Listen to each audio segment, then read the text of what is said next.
Term है fiscal policy. सो fiscal policy है क्या?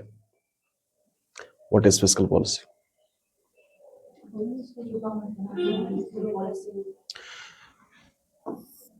एक और टर्म है मॉनेटरी पॉलिसी, जो आपने पढ़ा हुआ है, any policy that is formed by the RBI. ठीक,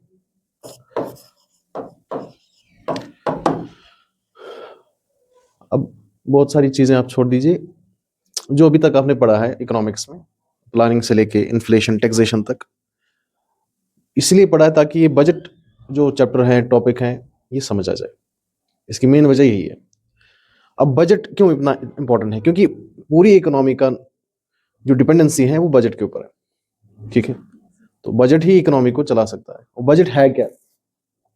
ठीक है, तो एक तो जो कल मैंने आपको थोड़ा सा जिस्ट दिया, अभी आज हम उस पे नहीं जाएंगे। आपके जहन में कि क्या हुआ, अभी हम डिटेल में जाएंगे कि बजट का पूरी इकोनॉमी या इंडियन इकोनॉमिक स्ट्रक्चर के ऊपर क्या इन्फ्लुएंस है, जिसमें क्योंकि आपने सर्कुलर फ्लो ऑफ इनकम पहले ही पढ़ा है, और पर्टिकुलरली मैंने आपको डिमांड और सप्लाई पढ़ाया था। ठीक है, उसका एग्रीगेट डिमांड क्या होती है, सप्लाई क्या होती है, और सर्कुलर फ्लो ऑफ इनकम यानी कि different sectors in a society, कितना इन्फ्लुएंस रहता है बजट का या उन सेक्टर्स का बजट के ऊपर, ये हम डिटेल में पढ़ेंगे। और चूंकि बजट आने वाला है 1 फरवरी को, तो ओवर पीरियड ऑफ टाइम जो जो चीजें नए वाले बजट में होंगी with respect to expenditure receipts जो भी होगा वो डिटेल में हम पढ़ेंगे। और ये बजट सीरीज चलेगी तकरीबन 5-6 दिन तक कंटिन्यूसली, एक हफ्ता अगले एक हफ्ता चलेगा। तो आपने ध्यान रखना है, हर छोटी छोटी चीज को रिलेट करना सीखना है, क्योंकि आपके एग्जाम में पर्टिकुलरली प्रीलिम्स बजट में से इस जो स्ट्रक्चर है थ्योरेटिकल बजट या जो थ्योरेटिकल पार्ट है उसमें से क्वेश्चन पूछते हैं। हालांकि मेंस में भी क्वेश्चंस पूछते हैं, लेकिन वो अप्लाइड पार्ट होता है बजट का, उस बेसिस पे क्वेश्चंस पूछते हैं। ठीक है, तो एक पॉलिसी हमने पढ़ी थी मॉनेटरी पॉलिसी। ठीक है, मॉनेटरी पॉलिसी यानी कि जो भी पॉलिसी आरबीआई लाता है that is called as monetary policy. ठीक है, अब फिस्कल पॉलिसी क्या है? वो फिस्कल पॉलिसी में दो इंपॉर्टेंट चीजें हैं, एक है टैक्सेशन और एक है एक्सपेंडिचर।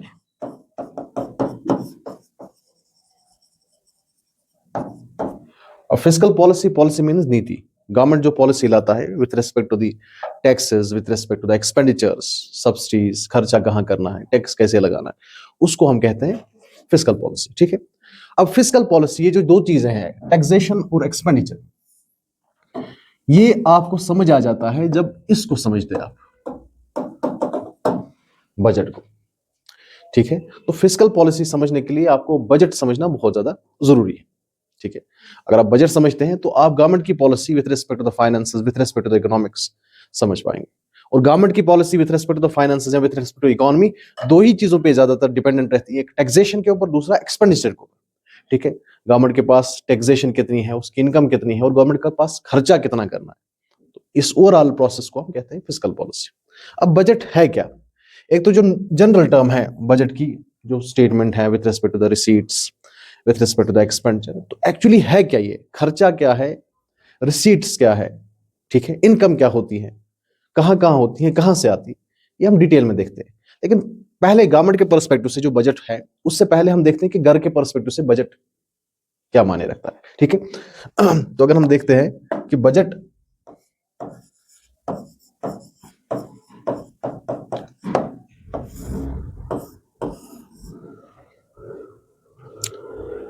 तो घर में आप बजट को कैसे डिफाइन कर सकते हो? आपके घर में कितनी इनकम है, कहां से आती है, इनकम कहां से आती है, और किन किन चीजों के ऊपर आपका खर्चा हो जाता है।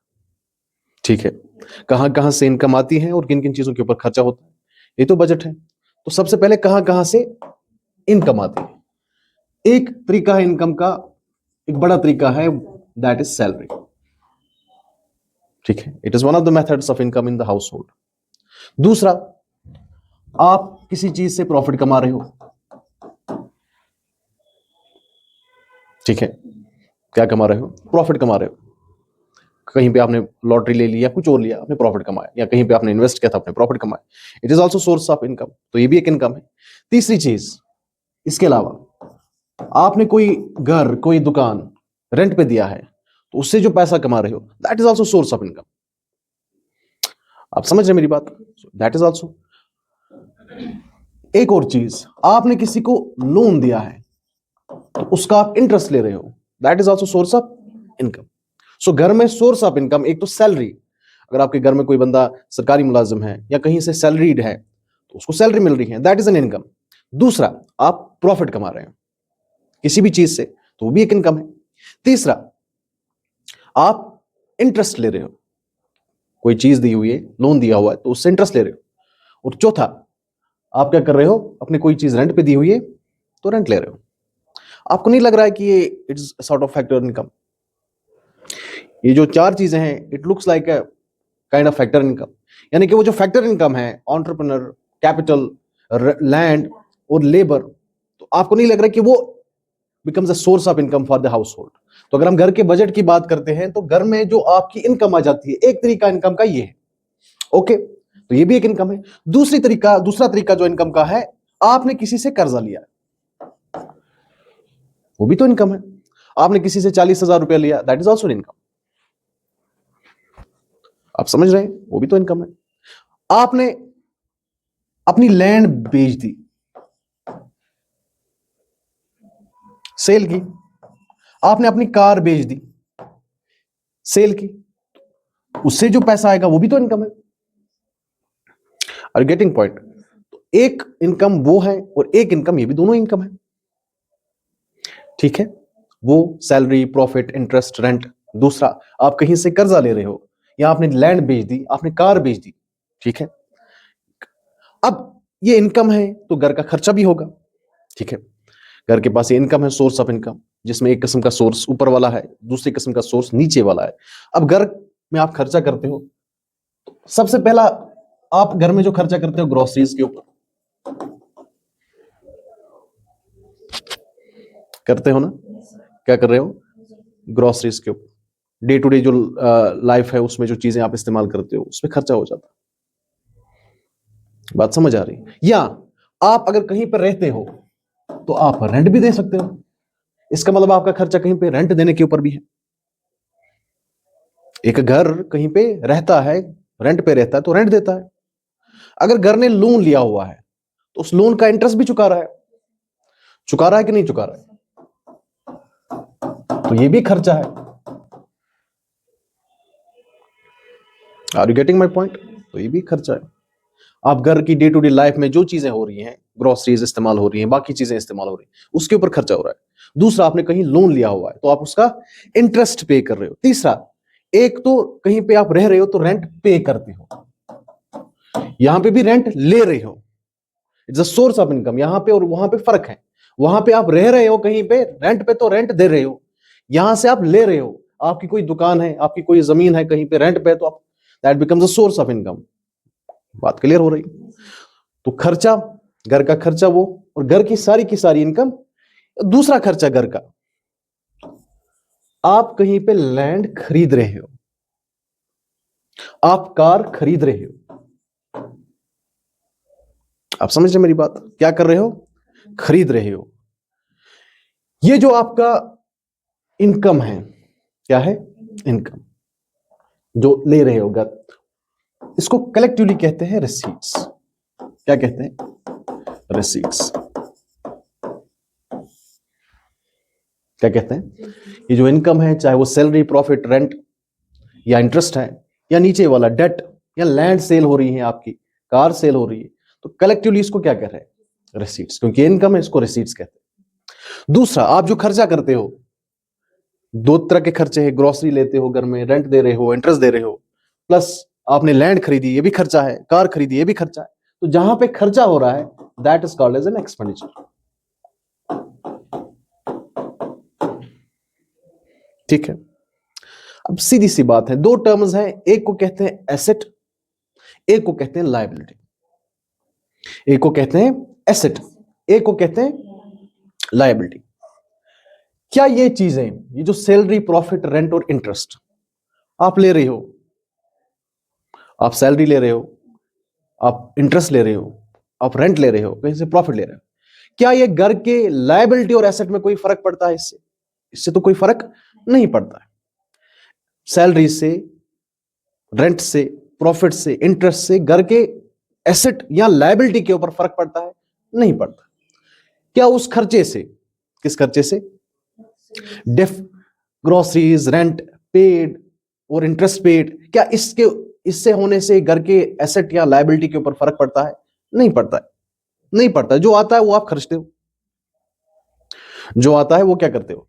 तो घर के एसेट या घर के लायबिलिटी के ऊपर, लायबिलिटी यानी कि जो आपके पास है वो बढ़ता है, जैसे लोन ले रहे हो, ठीक है, लायबिलिटी बढ़ गई ना। आप कहीं पे कोई खर्चते हो कोई चीज जिससे बाद में प्रॉफिट हो जाएगा, बढ़ जाएगा, वो कैपिटल बन जाता है, एसेट बन जाता है, ठीक है। लेकिन इस वाली चीज में ऐसा कुछ भी नहीं हो रहा है, ना ही आपका एसेट और ना ही आपका लायबिलिटी चेंज हो जाता है। इस वाले में भी ना ही आपकी लायबिलिटी ना ही एसेट के ऊपर कोई फर्क।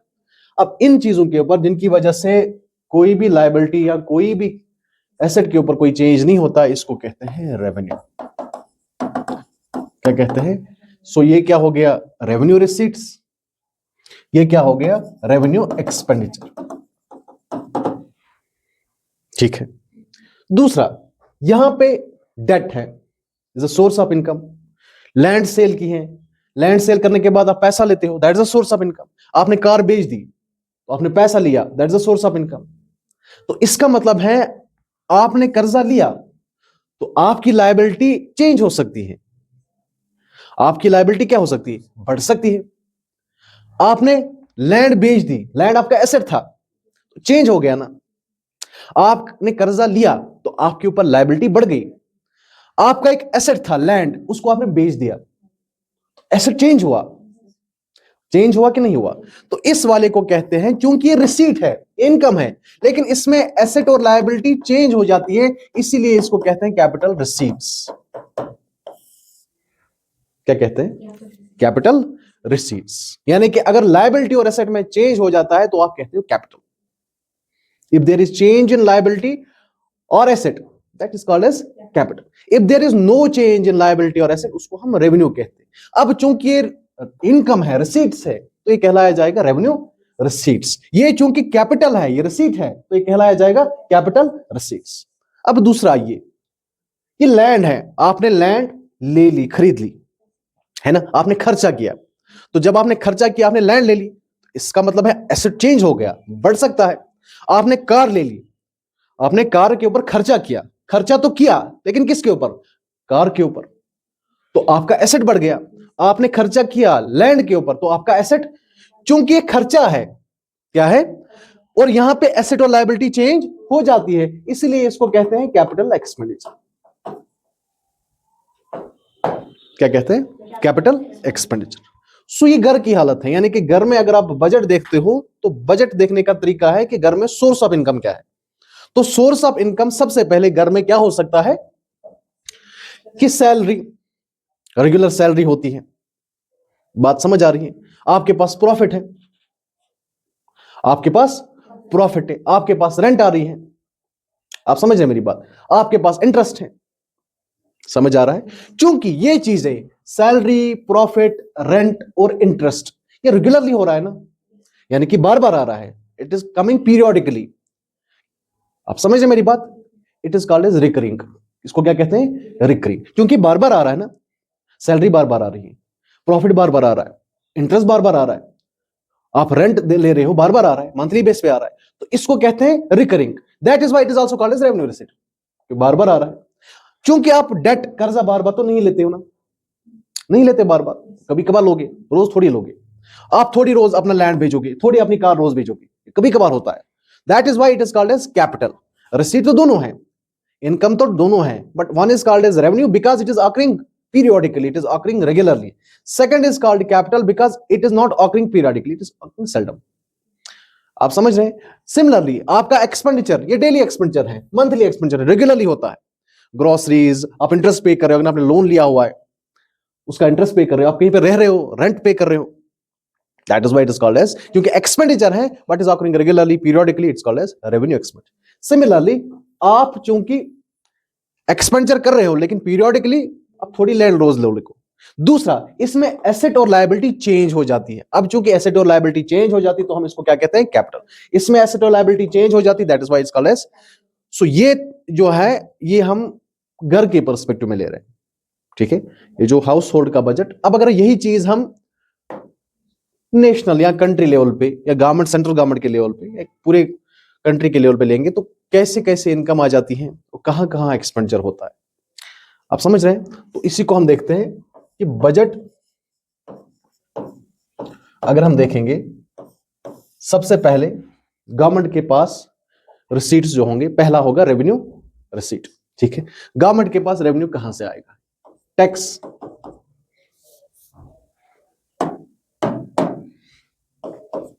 टैक्स। अब टैक्सेस में क्या है, जैसे पर्सनल इनकम टैक्स, जैसे कॉर्पोरेट टैक्स है ना, जैसे इनडायरेक्ट टैक्स है, और उसमें से मेजर जो पार्ट है जीएसटी, ये टैक्स है। It's a revenue for the government, it's an income for the government and it is regular, और आपको पे करना ही करना है, गवर्नमेंट आपसे लेता ही लेता है। इसके अलावा गवर्नमेंट फीस लेती है, क्या लेती है, गवर्नमेंट ने कहीं पे लोन दिया होगा तो उसका इंटरेस्ट ले रही, ठीक है, इंटरेस्ट ले रहा है, गवर्नमेंट की बात कर रहा हूं। चालान्स, सेस, ये सब चीजें हैं, इट इज ए रिसीट। अब चूंकि रेगुलरली हो रहा है और इसके आने से ना ही लायबिलिटी ना ही एसेट के ऊपर फर्क पड़ता है, that is why it is called as revenue receipt.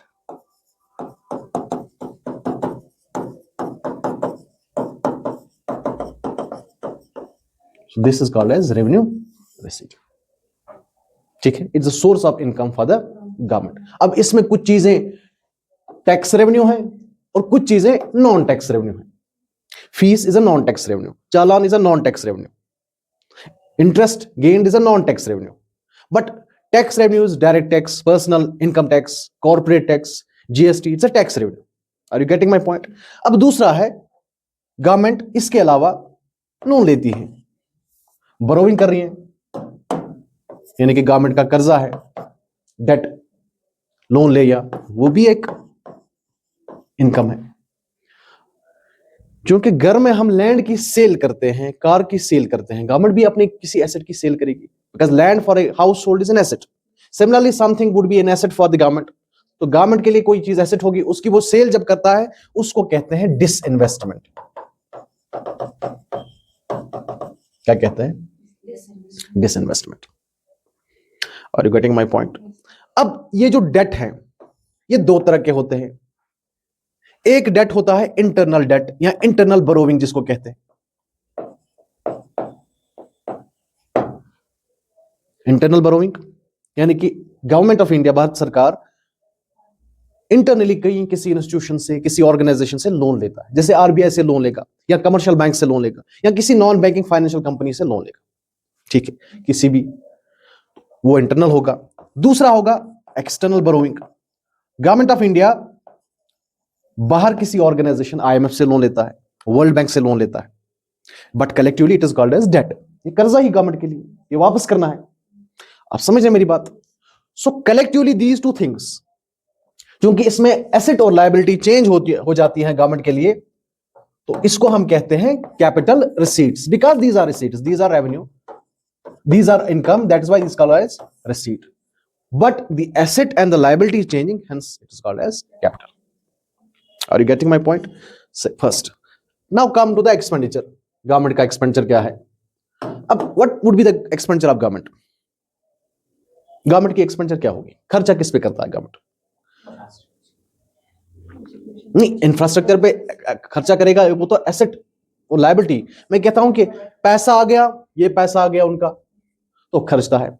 Majorly government की जो स्पेंडिंग होती है, जब हम रेवेन्यू की बात करें, रेवेन्यू एक्सपेंडिचर की बात करते हैं, तो फिर वो सैलरीज के ऊपर होती है, यानी कि सैलरीज के ऊपर सबसे ज्यादा खर्चा होता है।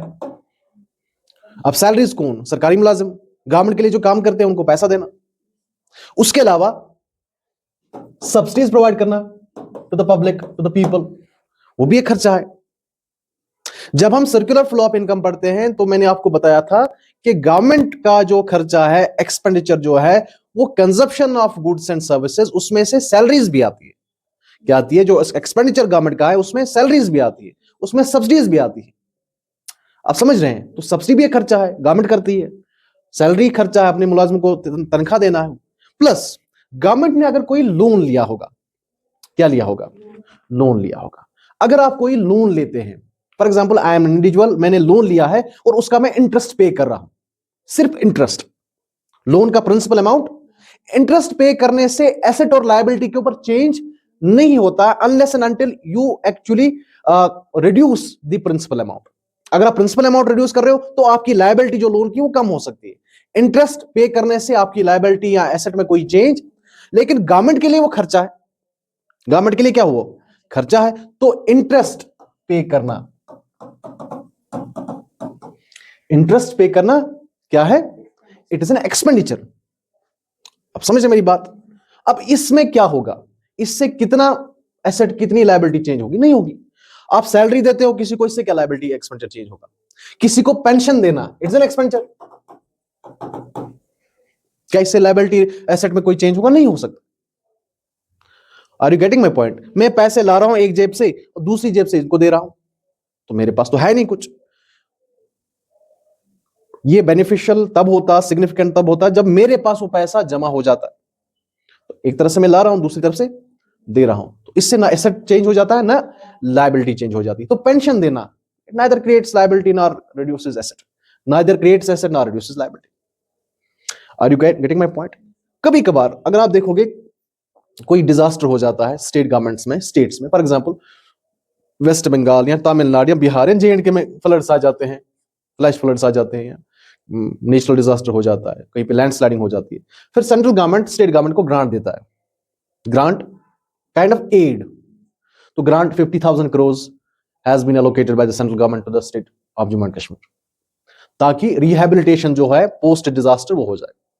तो वो भी खर्चा है ना, वो भी तो सेंट्रल गवर्नमेंट खर्चा करता है। तो बाय एंड लार्ज क्योंकि वो ग्रांट, ठीक है, ये खर्चा है। क्योंकि ये खर्चा रेगुलरली है और इससे एसेट और लायबिलिटी के ऊपर कोई चेंज नहीं आ जाता है, इसीलिए इस खर्चे को कहते हैं रेवेन्यू एक्सपेंडिचर। क्या कहते हैं? इस खर्चे को कहते हैं revenue expenditure. Are you getting my point?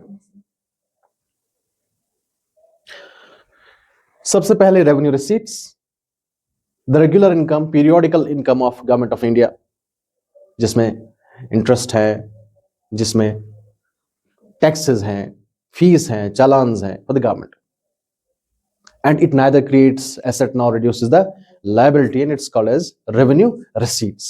Second one, government of India loan लेता है, डेट, कर्जा लेता है, या इंटरनल डेट होगा, इंटरनल बोरोविंग होगी, या एक्सटर्नल बोरोविंग होगी, या गवर्नमेंट ऑफ इंडिया अपनी कोई एसेट बेचता है। जैसे रिसेंटली गवर्नमेंट ऑफ इंडिया ने 2019 में 20 में एयर इंडिया सेल किया। Air India was a government airline company, उन्होंने बेच दी। बेचने के बाद क्या लिया? पैसा लिया। So that is also sort of revenue income, isn't it? But that has actually increased the liability of the government of India, maybe, but it has reduced the asset. Even if it has not actually increased the liability, but it has reduced the asset of the government of India. Government of India के पास एक asset था, Air India Airlines, उन्होंने बेच दिया, पैसा तो लिया, got income, but it has actually reduced the asset. So anything which changes liability and asset is called as capital. Because this is the receipt, that is why it is called as capital receipts. समझ आ रही है बात? उसके अलावा उसके बाद ना, what is the expenditure, what is the spending of government of India? Bharat सरकार की स्पेंडिंग, खर्चा क्या है? तो खर्चा सबसे पहले रेगुलरली सैलरीज हैं टू द एम्प्लॉइज जो गवर्नमेंट के लिए काम कर रहे हैं। दूसरा खर्चा है सब्सिडीज प्रोवाइड करना। Government launch schemes every year, health care के लिए, एजुकेशन के लिए, खर्चा है ना, वो भी तो खर्चा है। हेल्थ केयर के लिए खर्चा करना गवर्नमेंट का खर्चा है, एजुकेशन के लिए खर्चा करना, एम्प्लॉयमेंट जनरेशन के लिए खर्चा करना, पॉवर्टी रिड्यूस करने के लिए खर्चा करना, लिटरेसी बढ़ाने के लिए खर्चा करना। अरे समझ रहे? तो सब स्कीम्स आ रही हैं, गवर्नमेंट सब्सिडी प्रोवाइड कर रही है, ठीक है, तो वो भी एक खर्चा है। उसके बाद पेंशन, जो रिटायर्ड ऑफिशियल्स हैं, काम कर रहे थे, उनके लिए पेंशन है, वो खर्चा है। और उसके बाद गवर्नमेंट, भारत सरकार, सेंट्रल गवर्नमेंट ग्रांट प्रोवाइड करती है टू स्टेट्स। क्योंकि इसमें ना एसेट या लायबिलिटी में कोई चेंज, विथ लिटिल एक्सेप्शन, वो में हम बाद में डिस्कस करेंगे कि इसमें एक्सेप्शन क्या है। Otherwise, there is no change in liability as well as, that is why it is called as revenue expenditure. ठीक है, now comes the another one. अब दूसरा खर्चा गवर्नमेंट क्या करता है? रोड्स पे खर्चा करता है, ब्रिजेस बनाता है, पोर्ट्स बनाता है। आप समझ रहे हैं क्या करता है? किस पे? रोड्स, रेलवेज, पोर्ट्स, ठीक है। अब इस पे जब खर्चा करता है, how can it create asset? Does it create asset और इट इंक्रीजेस लायबिलिटी? अगर भारत सरकार इंफ्रास्ट्रक्चर यानी कि रोड बनाते हैं, तो आज रोड पे खर्चा किया, जितना पैसा लगा, मानो 1000 करोड़ रोड पे पैसा लगा, लेकिन आने वाले सालों में तो रोड फायदा देगा, रिकवरी होगी ना। That means it will create asset in a due period of time. So इसकी वजह से एसेट बढ़ सकता है। Are you getting my point? दूसरा, गवर्नमेंट ने लोन लिया हुआ है, क्या लिया हुआ? यहां से बोरोइंग की थी ना, इस लोन का इंटरेस्ट गवर्नमेंट पे करता है in expenditure, interest, but that does not change the liability और एसेट। लेकिन इस लोन का प्रिंसिपल अमाउंट अगर गवर्नमेंट रीपे करता है, उसको कहते हैं repaying loan. Actually loan repay क्या हो गया? When you pay the principal amount, interest payment is not a repayment of loan. Are you getting my point? So जब गवर्नमेंट लोन रीपे करती है, दैट मीन्स गवर्नमेंट अपनी liability reduce कर रही है, ऐसे खर्चा कर रही है। Government spends on the repayment of loans and it actually reduces the liability for the government. On the other hand, government spends on the infrastructure like road making, road building, bridge building, port building. Government ने एक scheme लाई, Bharatmala programme है, जिसमें government को roads बनाने, highways बनाने, 2019 में आई। उसके बाद गवर्नमेंट ने सागरमाला एक प्रोग्राम, जो हम पढ़ेंगे इंफ्रास्ट्रक्चर में, सागरमाला प्रोग्राम, जिसमें गवर्नमेंट ने क्या करना है? पोर्ट्स डेवलप करने हैं। अब उस वक्त गवर्नमेंट ने लाखों करोड़ों में खर्चा किया, but today that is create an asset. So government अगर इंफ्रास्ट्रक्चर पे खर्चा करती है, that will create asset, and government जब लोन रीपे करती है, that will reduce the liability, because this is an expenditure but it changes the liability as well as asset. That is why it is called as capital expenditure.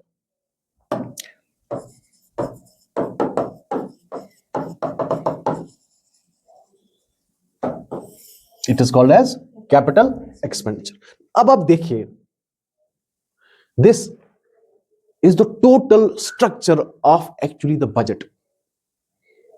This is the structure of, now when government assesses and estimates that how much government has the receipts in the coming year and how much expenditure government has to do in the coming year, that is what is called as budget. And literally in technical terms, it is called as annual financial statement, because this whole planning and whole estimation is for the one financial year. That is why it is called as annual financial statement. Second name, annual financial statement.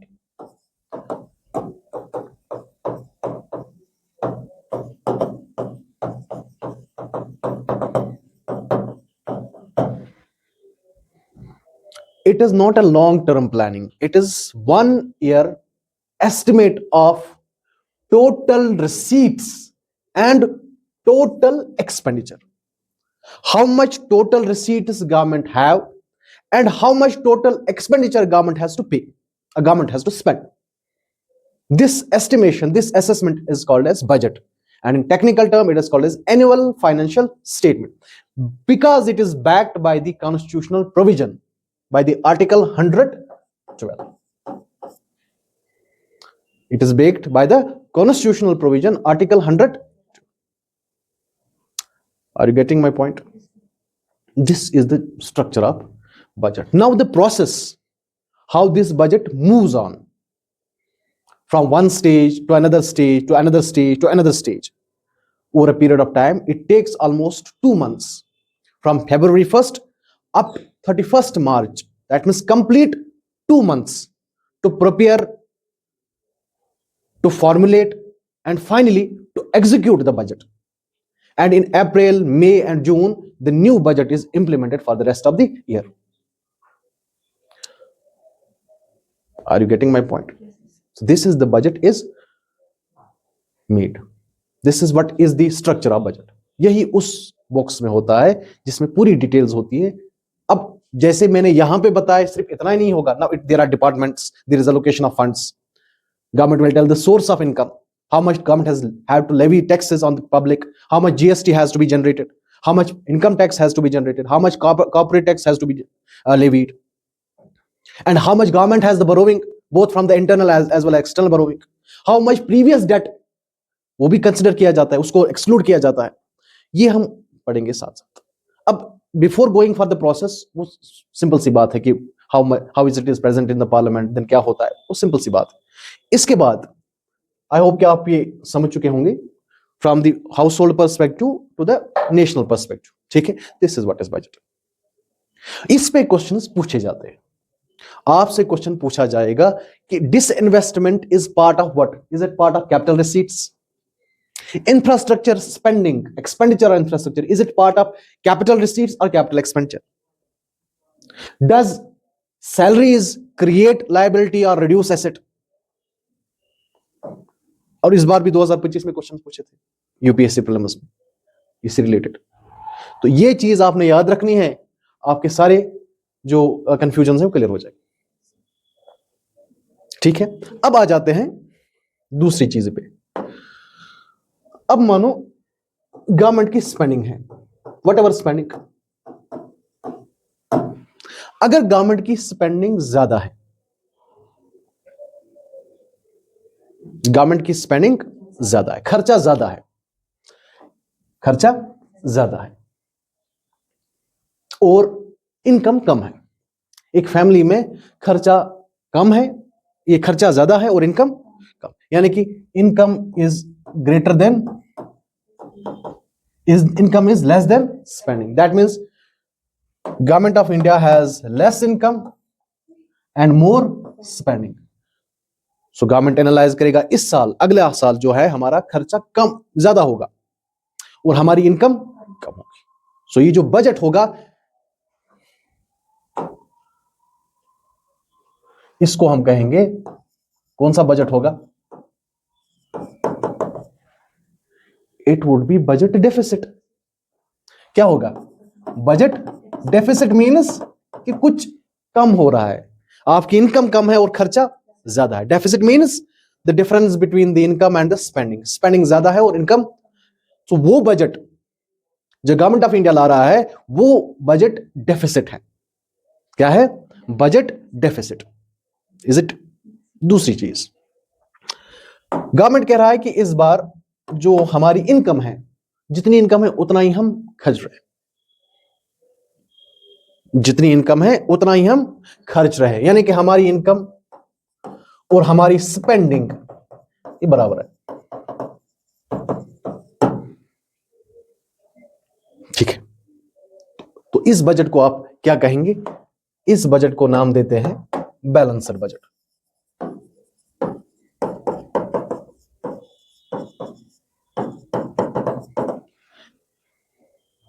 ये deficit budget है, ये balanced budget है. Balanced budget जहां पे income जितनी है उतने आपके खर्च आते हैं. But it is not possible, ये कहीं पे पॉसिबल नहीं हो सकता है. तीसरी सिचुएशन हो सकती है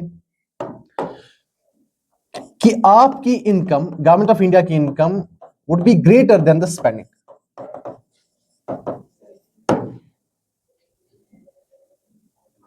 Government has lot of receipts, lot of income, and government has least expenditure, or government has less expenditure than what the actual income is. So उस बजट को कहेंगे surplus budget.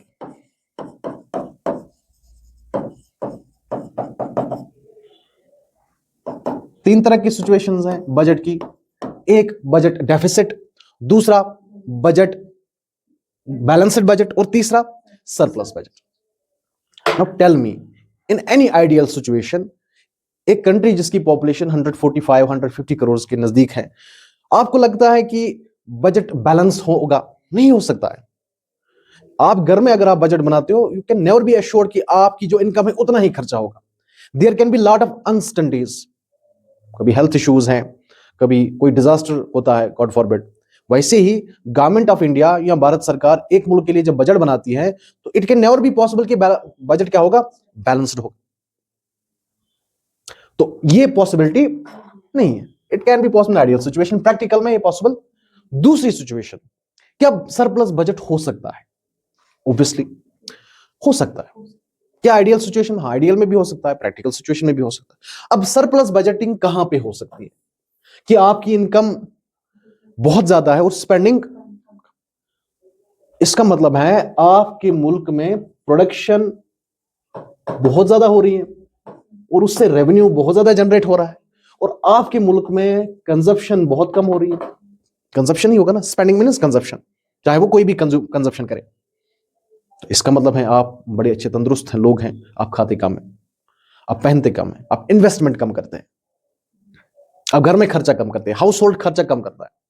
We have 4 different sectors of income. Household, that means household is spending on least on the consumption. That is why spending will, government will spend least. It's a scenario, but it is not possible. It may be possible, but here in India it can't be possible. So there is one situation that is possible, that is budget deficit.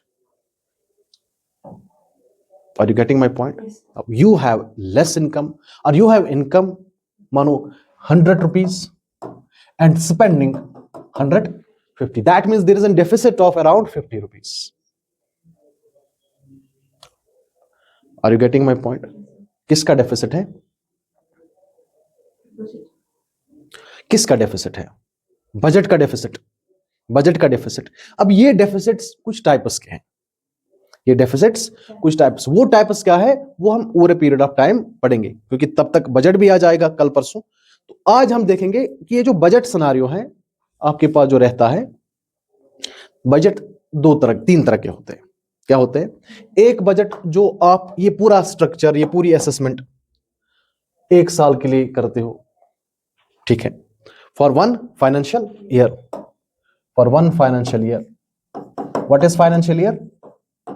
Financial year for India is a period from 1st April up to 31st March, and during this period the budget of the government of India is implemented. यही financial year हो गया।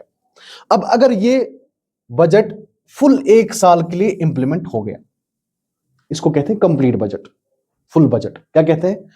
Complete budget और full budget, यानी कि जब budget पूरे 1 साल के लिए होगा उसको कहते हैं full budget.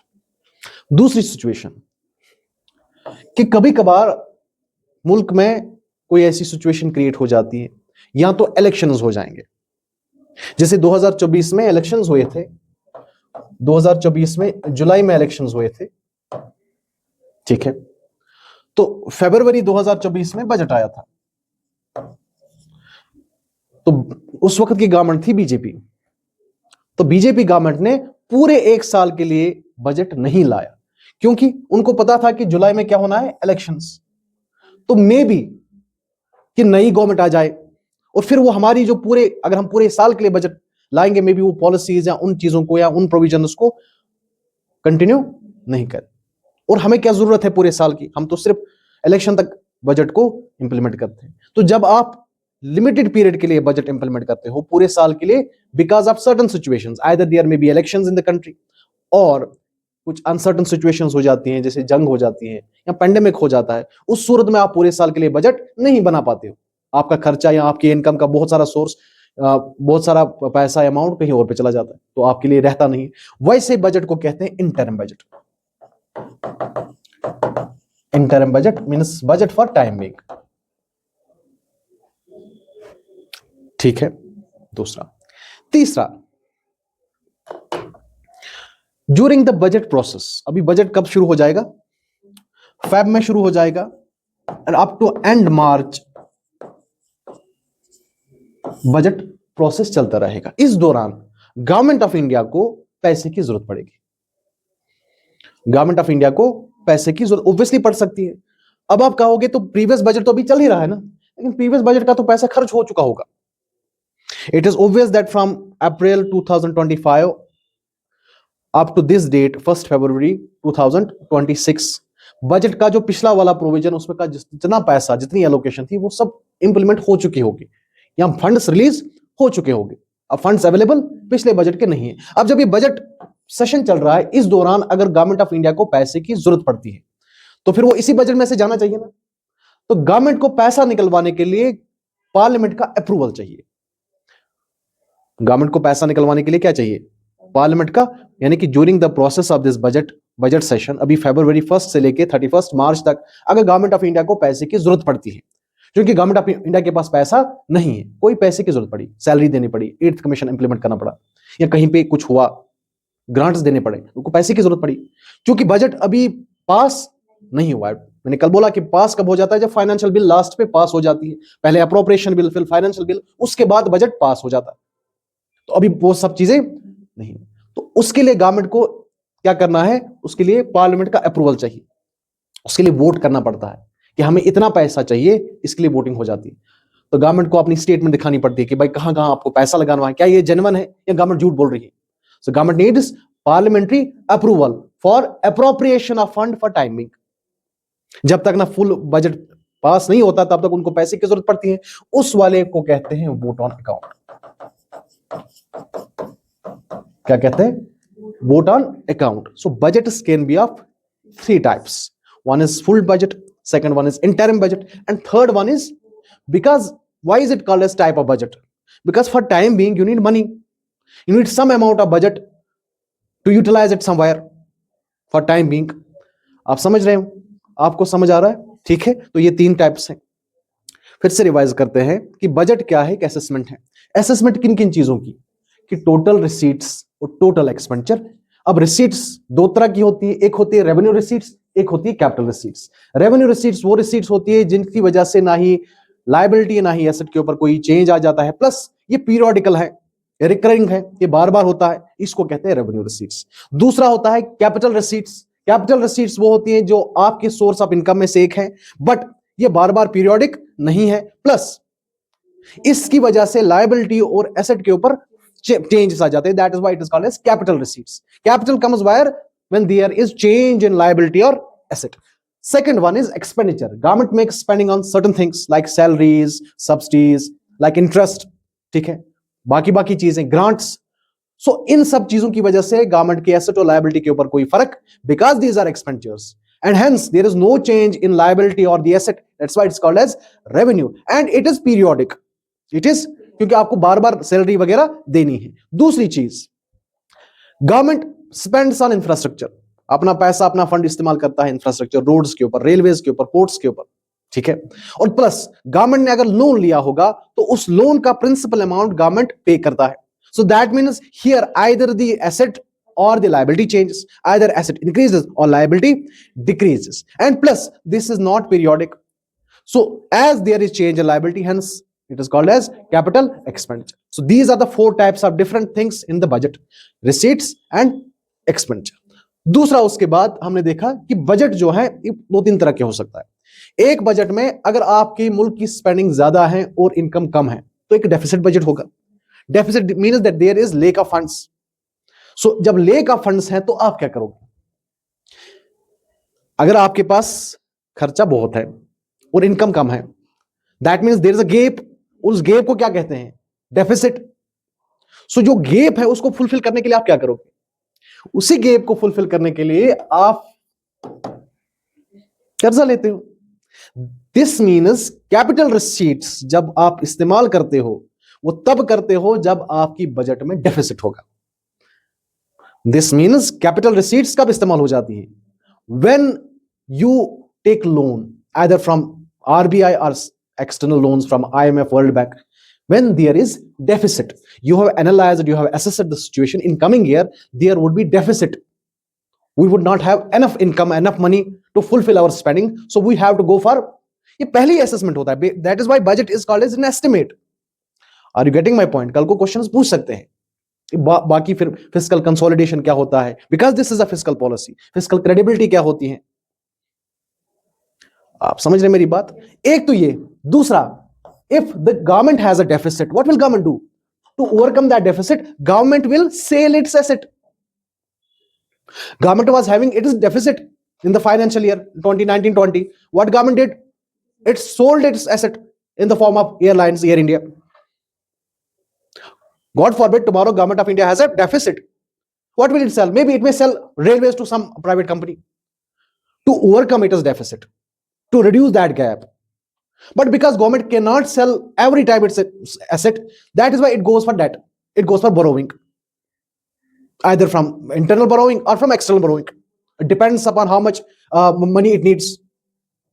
Are you getting my point? So ये बजट समझने के लिए आपको हर छोटी बड़ी चीज समझना जरूरी है, क्योंकि क्वेश्चन आपको प्रीलिम्स में भी पूछते हैं, क्वेश्चन आपको मेंस में भी पूछते हैं, और क्वेश्चन बड़ी टिपिकल एनालिटिकल होते हैं, क्योंकि बजट टेक्निकल सब्जेक्ट है, टेक्निकल टॉपिक है। तो हर छोटी चीज का इंपैक्ट है हर बड़ी चीज के ऊपर। कल को पूछ सकते हैं what is the significance of disinvestment. Disinvestment means government sells its asset. Now there is another disinvestment that is called as strategic disinvestment. That means along with the asset government sells, it also sells its managerial control. Sometimes government sells half of the share of the asset. For example, we have a railway.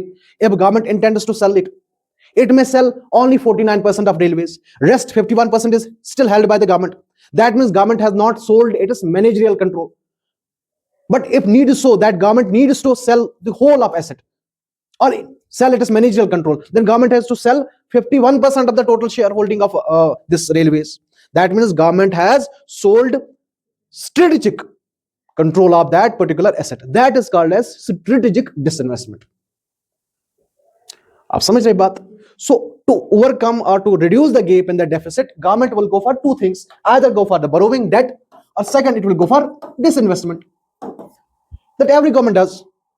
Because सीधी सी बात है, अगर आपको अपना expenditure fulfil करना है तो फिर आपको पैसा चाहिए. If you don't have regular source of income, अब रेगुलर सोर्स ऑफ इनकम क्या है? Tax, non tax. That means government does not have appropriate funds from the tax. Government can't generate enough taxes, either direct or indirect. Government can't generate enough fees or challans or interests or etc. So just think that how much tax is important for the government.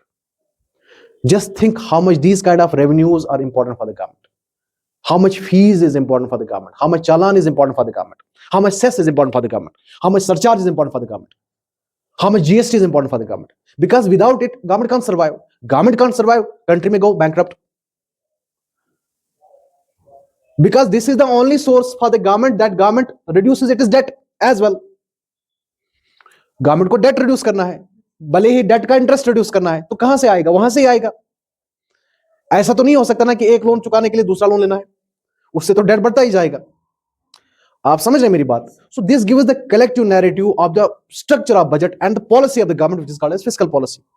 What is the role of taxation? What is the role of direct taxes? What is the role of indirect taxes? What is the role of non-tax revenue?